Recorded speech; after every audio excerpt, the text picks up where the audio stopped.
Anshara. I'm Sherry Anshara, where there are no limitations. And I'd like you to meet my guest, Paul Ruppel. And Ruppel? Ruppel. Ruppel. It's Ruppel. We don't want to repel. We want to Ruppel. So anyway, Paul, I've known him since, see, it says from 19 to 31. And so, Paul, when you met, and we're not going to talk about things are bad or whatever it is, but you were 19. So what was going on in your life at 19? At 19, I seemingly was trying to build my life on a rocky foundation. Everything was going okay, but it wasn't going great, and I knew it could be better. There was always something inside of me that told me it could. There was a series of events that led me to meet Sherry, and which was in one of the open meditations, and then I actually did landscaping on her yard for years with one of our other friends. So through that, I was just living a kind of a foggy life, and I didn't really know which direction I was going. I knew what I loved, what I truly loved within myself. At the same time, I didn't really know how to love it, and I didn't know how to get there. I was living a lot of old paradigms and playing a lot of roles that were not serving me. That's perfect. Hi, Elmer. Thank you. It's Shiraj, is that how you say it? And Karen. So you know what he had to say? This is what drives me crazy. And I tell a lot of my clients, please don't ask your 15 or 16-year-old what they'd like to do the rest of their lives. Because and you have to have a foundation. We're not blaming parents. But the fact is the computer brain is not developed. It's not fully online till you're about 25. It's just the way it is. And so he didn't have the tools, did you? I did not have the tools. No, and then if there is not a real strong foundation, whatever that means, because we write our scripts and we do a great job, we pick our parents, so whatever. And so when someone said, I picked my parents, well, I don't know, it's the line you got into. It's okay. So let's not do any judgment. So tell us about some of what we talked about, or what you mentioned to me, like some of the dark times. Well, let's talk about when you got to the classes. What was that for you? So when I came into the classes, one of the heaviest parts of my life that I learned to accept was something that had been going on with my father for, I think, about 8 to 10 years at that point, which was I kind of despised every piece of his existence. There had been a lot of turmoil in my mother's and father's relationship as I grew up, and he treated my mother in ways that I didn't agree with, and I got to a point where I held hatred and resentment within myself, which then started to turn into these really, really negative things. So when I met Sherry, I started to really accept my father for who he was, because I realized and learned that he was doing the best he could with the tools he was given. And to really, to get to where you need to go in life, you need to do a lot more than just allow things to happen. You need to work for it. My father didn't really know how to work for it. Therefore, he was kind of stuck in a rut and a fog his entire existence until the day he passed. Now, he was still around when this all happened, when I met Sherry. And within probably 10 to 15 hours of meeting her, I jumped up off the table and I said, I love my dad for who he is, and I forgive him. And I ran out the door, and I ran down the street, and everybody that was in class with me was just like, oh my God, they didn't really know how to take it. But I came back and I was free, at least a little bit. And that was the first step. So I released a lot in that first course, the Intuitive Powers Practical Application. Those 40 hours literally changed my entire life and set me off on a new transformation. Now, once I did transform and begin to really learn about myself, it also brought up everything else to the surface that needed to be there. Yeah. And it really shined light on those darkest pieces of myself and the shadows that I was trying to run away from. And now, once all that happened, I ended up losing my father, and for years before that, I was battling some different addictions in my life, and some real heavy darkness, because I wasn't allowing myself to accept and embrace it. And so you could accept your dad. I could accept my father, but not you. But not myself at all. And then does that sound like anybody? And so once I was really going in those, through those dark times, no matter how deep I was, I still had this little hope within me. And it was all of the teachings that I had from Sherry and a few of the other people I had sought out, beautiful other holistic teachers out there. But one of the main local people to my heart and my love and my growth was Sherry Anshara. And once I started looking back into those things, and sometimes even pulling out my pamphlet and going through my book and saying, all right, what did I do in those times to get out of these places? And I did that, and I went back and I did the work, and here I am at 31 years old. And I got to tell you, it's been a lot of work, but the work is so enjoyable now, because once you get past it, like you're going to the gym, it's hard at first, but once you start building those muscles, it becomes fun, it becomes enjoyable, the pain becomes something that is a resistance only to learn and grow from, not something to hold you down and make you suffer from. Exactly. And for those that are on and those that will view this, you can see Paul was 19 and now he's 31. And so you had a band and you still play music and you go out and you're working through, and I know that you're going to look to begin your own business.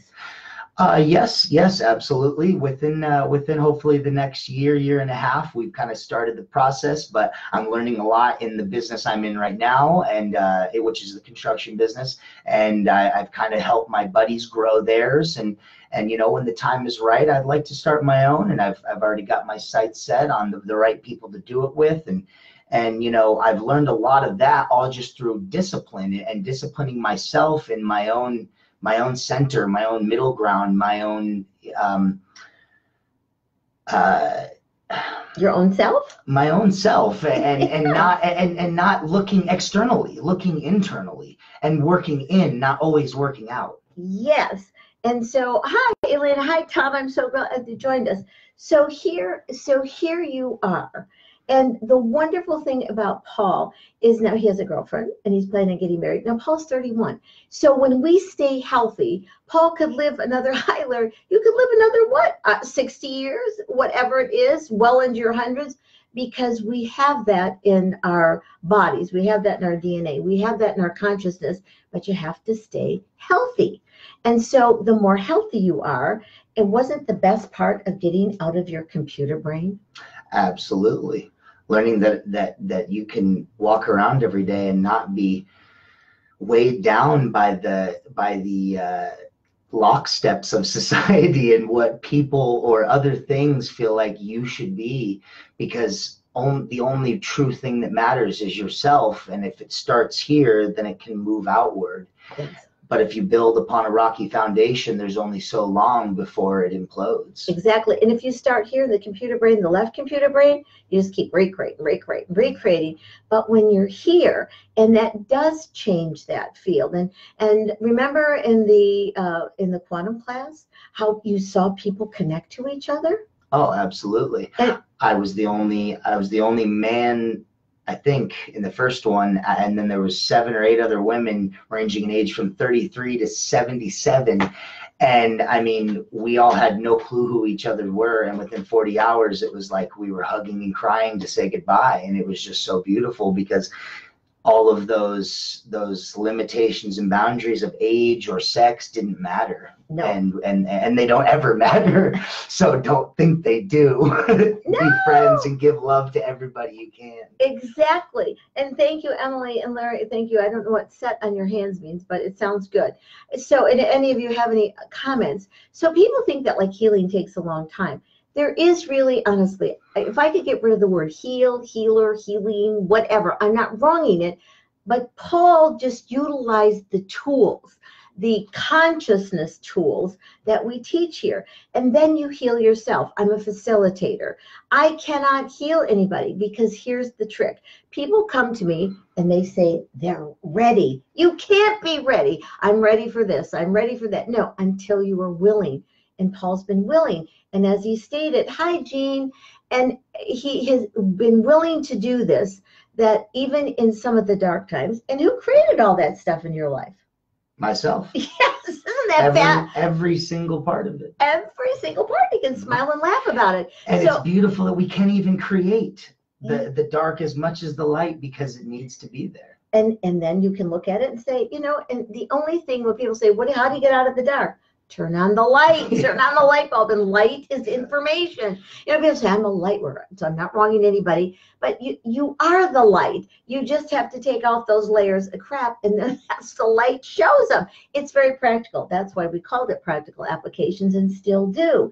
And so when I look at Paul, and I have watched and seen and experienced and been friends, I mean, significant age difference, trust me, but it doesn't matter, does it?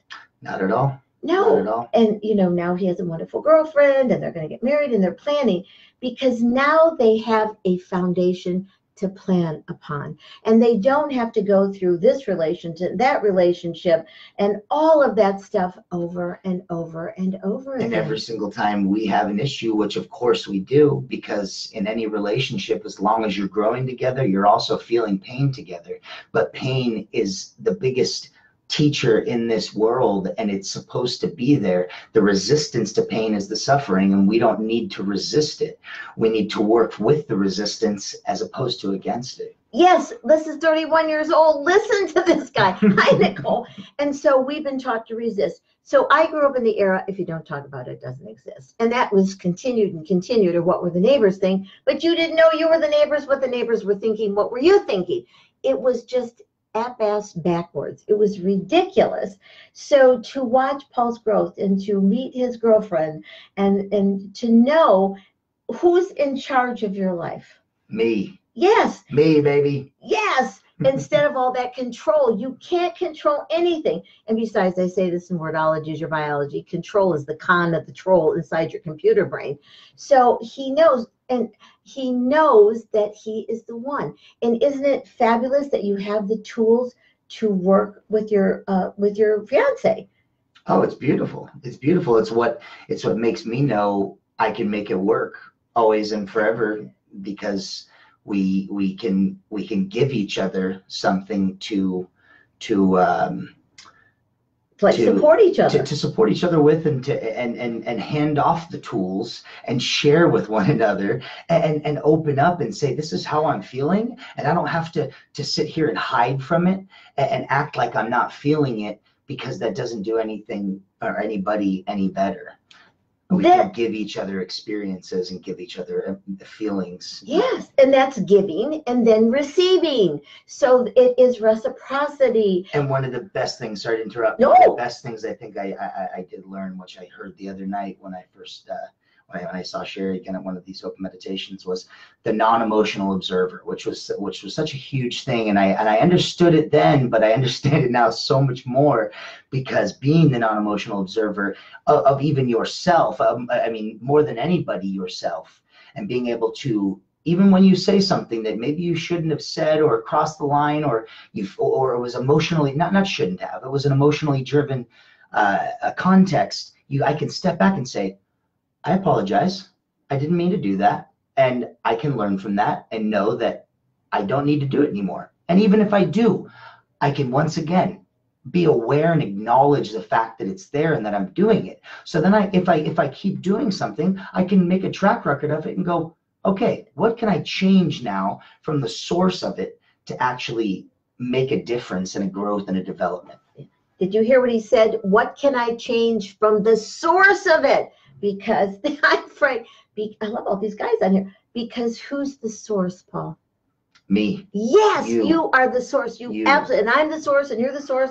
And so when we have people speaking to each other and communicating through the heart, not through the computer brain, you don't have to go through all that duality BS program, the bullshit. You just are able to make a connection. And so the connection can be ages and stages. It can be friends. It can, and doesn't it show up in your music? Oh, hugely, hugely. My I try to give healing through music. I try to give, beautiful information that people can not only listen to and just be happy from, but really grow from the lyricism, from the message, from whatever it may be. And I had kind of started on that path with my music right before I met Sherry, which was one of the reasons why I ended up taking her classes, and we had that connection. But more so now than ever, I can really be conscious of every word I put into my music and how I'm using those words and how they're going to be received on the other end. Yes. And the great part, people say, well, I can only do one thing at a time. That is such a bunch of baloney. Your body's multidimensional and does a whole bunch of stuff at one time. How are you? And this is the best part. Paul has not given up his music. He still can play, and he still has, quote, a regular position, a job, if you want to call it, and he's also considering going to business. Does that mean you have to give up your music? That's a part of you. The most beautiful part of all of that is that I actually had almost lost my love for the creation when I was going through my dark times, because I wasn't connected to my source and my connection with my God, whoever that may be. But the most beautiful part is that once I started giving myself discipline through work, which in this physical world was what made me money to live, to feed myself, to give myself the opportunities to maybe take courses or buy the right things to treat myself right. So I gave myself discipline. I started working every single day and making sure I woke up and got to work every day, which then turned into motivation to not only get up and work every day, but then to live a little bit more. And what does that motivation bring me to? My heart and my love, and right back to my music.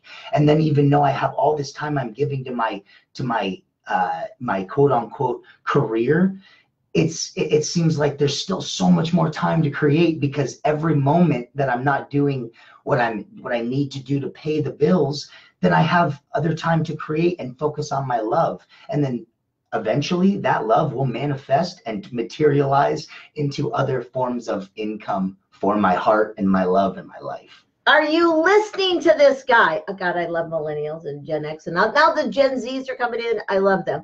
So everybody, the way I was brought up, you have to do one thing, nose of the grindstone, you can only do it. You can do a plethora of things. So all of you write this down. I teach this all the time. Time is just an increment of space in which to have an experience. It's just an increment. So when people say they run out of time, you don't have enough time, Paul, don't you have all the time to do all the things you'd like to do? As much time as I need. And, sometimes I want more, but then right as I want more, I go, no, I don't need any more. It's all right here, right in front of me. Yes, right here, right in front of me. So that is why I love this guy. He is living his life to the fullest, and he's 31. And he didn't have tools in the beginning, because who did? And the fact that he can love his dad unconditionally, because he picked him. So just know, whatever you like about your parents, you've cleared. What you don't like about them, that's why you signed up for the contract. And just know that all these tools that you get, sometimes you can hang up in the shed for a while if you feel like you need to, but know that they're always there, because the weeds will grow, the flowers will bloom, and then they will die and they will fall, and you will have to use those tools to maintain again. But never forget they're there, and always remember to give yourself the time to also just be with yourself, and to be with space and with silence. And if you're working and constantly working, keep working, but always give yourself the space, because that's just as much where the work is done. Absolutely. Hi, Kyle, because time is an increment of space, and have an experience, whatever it is, whatever the day is in that moment. So I'm so grateful to know Paul. I'm so grateful that he came on to share himself from his heart. And isn't that exciting? So there is no waste of time. There's only that you get stuck in your computer brain. And the left side, you go recreate, the right side, recreate. It's called manifest, manufacture, manipulate. So now Paul's using both sides, the creative brain for his music, and then he's using his left brain, to get it out there, the manifest side. So I'm so happy to have him on, and so fabulous for me to watch his growth. Hi, Gail. How are you? How's Virginia? And so, and I ask you to share this with everybody you know, because I'm sure that it doesn't matter what your age or stage is, that there's so many that you know that could really benefit what Paul says. Yes, I created the Anshara method. Yes, I love supporting people. I love people that take the tool. But you know what makes me the happiest forever and ever is Paul implemented. Without the implementation of whatever, you go to cooking school, if you don't implement cooking, then what's the point? So the point is to have the life that you require, desire, and deserve. So I thank you all for joining us. Any other words of wisdom to all the ages and stages out there? Just give your love to all you can, and importantly, give your love to yourself. Yay! Thank you. I love this guy. Nice to meet all of you. And thank you all for being on here. Again, please share it. So next Thursday, we'll be back with Facebook Live. And also remember on Tuesdays nights, and you can join, it's Conversations with Sherry Anshara. And if anybody would like a 10-minute experience in the Conversations with Sherry Anshara, there's no charge. And please go to the website. We've got exciting classes coming up. And you know what? Thank you all. It's just fun. This just totally made my day. And win, thanks for all those hearts. So blessings and always, always in heartness, in the allness, in the connectedness of all of us. So good night. Good night.